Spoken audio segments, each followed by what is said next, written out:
Magandang araw. Welcome sa Chai's Amazing Stories.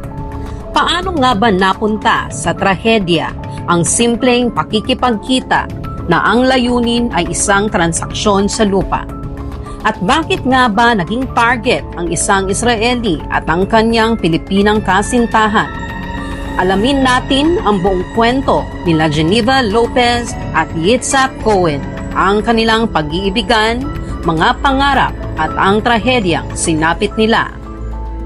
Si Geneva Lopez ay isang 27 years old na kandidata sa beauty pageants mula Pampanga. Kilala siya sa kanilang lugar bilang isang mabuting anak at kaibigan. Bukod sa kagandahan, si Geneva ay masipag at puno ng pangarap. Nagtatrabaho siya bilang isang freelance model at event coordinator. Plano rin niyang magtayo ng sariling negosyo balang araw. Mahilig si Geneva sa mga outdoor adventures. Isa sa kanyang mga paboritong gawin ay ang mag-hiking at mag-travel sa iba't ibang lugar sa Pilipinas. Isa siyang adventurer at mahilig sa mga bagong karanasan. Sa kanyang trabaho bilang event coordinator, nakilala niya ang maraming tao na naging bahagi ng kanyang buhay. Si Yitzhak Cohen ay isang 37 years old na Israeli na naninirahan sa Angeles City sa loob ng 7 taon. Isa siyang matagumpay na negosyante na nagmamay-ari ng ilang negosyo sa lungsod. Kilala si Yitzhak bilang isang mabait at mapagbigay na tao.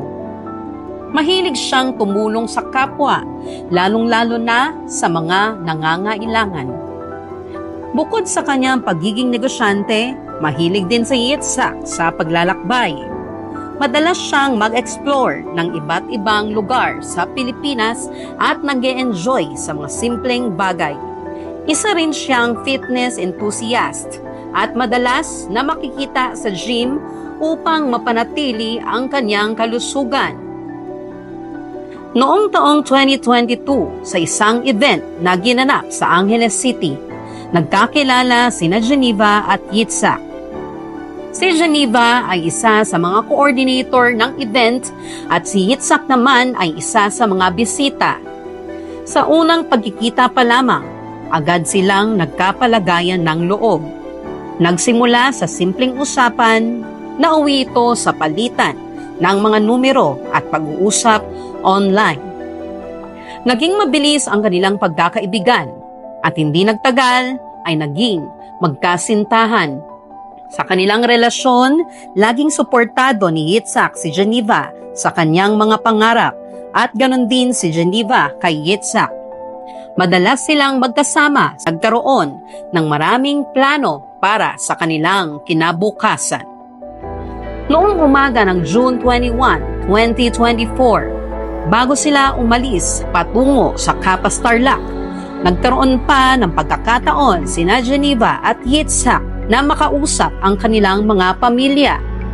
Si Geneva ay nagpadala ng mensahe sa kanyang ina. Sinasabing excited siya sa transaksyon na gagawin nila at baka ito na nga ang simula ng kanilang bagong negosyo. Samantalang si Yitzhak naman ay nakipag-video call sa kanyang kapatid na si Yaniv Cohen, kung saan masaya niyang ibinalita ang tungkol sa lupa na kanilang kukunin bilang kapalit ng utang na hindi nabayaran. Sa kanilang mga mensahe at pag-uusap, kapansin-pansin ang kanilang kasiyahan at pag-asa para sa kinabukasan.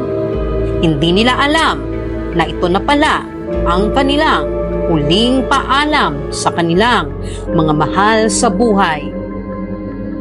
Ayon sa investigasyon, unang nakilala ni Yitzhak ang suspect sa pamamagitan ng isang kaibigan. Ang suspect ay nagpakilalang nagmamay-ari ng ilang lupang agrikultural sa Tarlac at nagkaroon ng pagkakataon na umutang kay Yitzhak para sa pagpapagamot ng kanyang ina. Sa paglipas ng panahon, hindi na naibalik ng suspect ang utang, kaya't nangako itong ibibigay ang lupa bilang kabayaran. Nakumbinsi ni Yitzhak ang kanyang kasintahang si Geneva na magpunta sa Kapas para makipagkita sa suspect. Sa kanilang pananaw, ito na ang pagkakataon upang makuha ang lupa at simulan ang kanilang plano para sa bagong negosyo. Hindi nila alam na may masamang balak pala ang suspect. June 21, sina Geneva at Yitzhak ay nagpunta sa Kapas Tarlac upang makipagkita sa isang lalaki na nagpakilalang may-ari ng lupang agrikultural. Ayon sa CCTV footage, huling nakita ang dalawa na sakay ng kanilang sasakyan patungo sa liblib na lugar ng pagkikita. June 22, hindi na makontak ng pamilya at mga kaibigan sina Geneva at Yitzhak. Agad silang nag-report sa mga otoridad tungkol sa pagkawala ng dalawa. June 23, nagsagawa ng investigasyon ang mga pulis at nagsimulang maghanap ng mga posibleng lead. June 25, natagpuan ng mga otoridad ang sasakyan ni Geneva at Yitzhak na inabandona sa isang liblib na lugar sa Kapas Tarlac. Dito, nagsimulang lumakas ang hinala na maaari sila ay dinukot o mas malala pa. June 30, isang testigo ang lumapit sa mga pulis at nagbigay ng impormasyon tungkol sa isang quarry sa Santa Lucia, Kapas Tarlac, kung saan maaaring itinapon ang mga katawan ng dalawang biktima. July 1, natagpuan ng mga pulis ang dalawang katawan na nabubulok na sa quarry. Agad na kinumpirma ng mga forensic expert na ito nga ay sina Geneva at Yitzhak, batay sa kanilang mga damit at personal na gamit.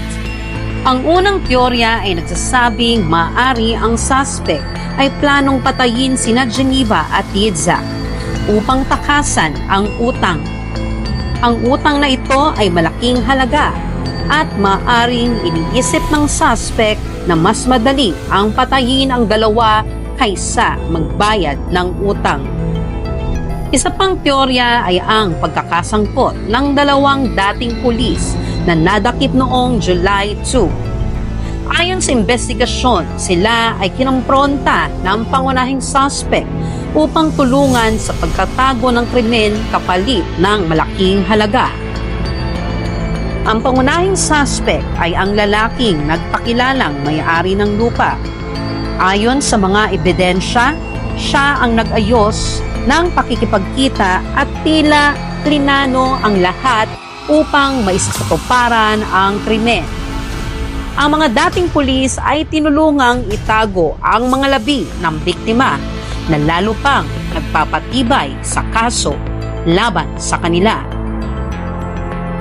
Mga giliw naming tagapakinig, natunghayan natin ang malalim na kwento ng krimen sa likod ng pagkamatay ni Geneva Lopez at Yitzhak Cohen.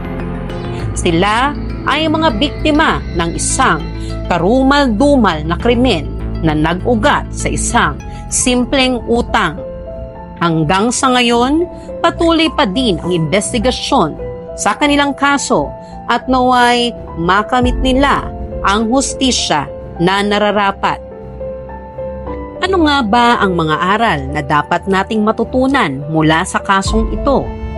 Una, maging mapanuri at maingat sa pakikipagtransaksyon, lalo na kung may kinalaman sa malaking halaga ng pera. Pangalawa, huwag basta-basta magtitiwala sa mga taong hindi pa lubos na kilala. At pangatlo, mahalaga ang mabilis na aksyon sa pagkawala ng mga mahal sa buhay upang agad na matugunan ang sitwasyon. Huwag kalimutang mag-subscribe at i-click ang notification bell para lagi kayong updated sa mga ganitong kuwento. Hanggang sa muli, lagi tayong mag-ingat at maging mapanuri sa ating mga transaksyon. Sana'y magsilbing aral sa atin ang nangyari kina Geneva at Yitzhak. Paalam at maraming salamat sa inyong pagsubaybay.